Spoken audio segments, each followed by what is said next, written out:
why prison reform? Can you shed light on why prison reform is so important to you? Yes, absolutely. First, in order to shed light on prison reform, I need to describe and also define prison reform for you. So in aspect, we have three different categories that relate to the definition of prison reform. So first, prison reform deals with improving the conditions of our prisons for our inmates.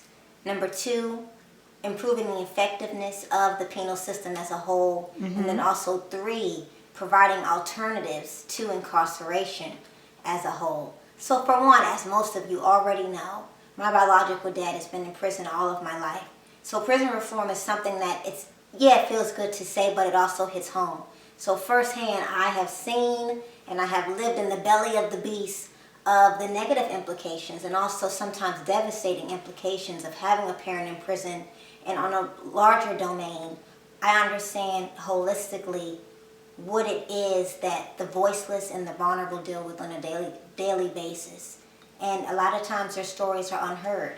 And we still have issues of logicality, legality, and also the ethicality of our prison system. So prison reform is a need. It's a dire need. Okay, It's an unmet can you need provide at this some time. examples why prison reform per se?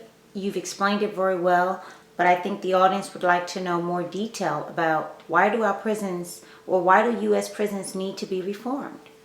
What's going on there that the masses don't know? We have injustice there. So later on, I'll describe more about prison industrial complex, the negative implications of for-profit prisons and also private prisons. We have complex sentencing structures. We have school-to-prison pipelines. We have recidivism rates. And just to let you know, the United States just represents 5% of the world population, but has in their prisons 22 to 25%. And also, not to mention, the number of inmates in the United States prisons, they have increased drastically. I can almost say exponentially, 500% over the last 30 years. And the underlying assumption is that, well, if we have more people in prison, then that just means we have more people committing crimes. But what many activists have found, researchers have found, advocates have found, and also civil rights lawyers, we are realizing that that is an underlying assumption.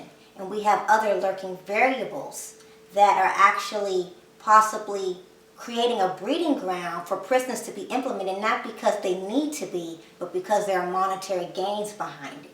And that's what ties into the injustice, and that's what we need to address. That's the critical aspect that we have to address here. This is more than just putting people in prison who have committed crimes. We are seeing at an all-time high now that people are in prison, one, maybe because they didn't even commit the crime, and two, also because they're of a lower socioeconomic group, and three, we have governmental institutions and also billion-dollar companies, whether they be private prisons or whether they be public companies or also private companies, fueling incarceration for monetary gain. Okay, and that perfect. leads to injustice. I think that was well said. Thank you. Thank you.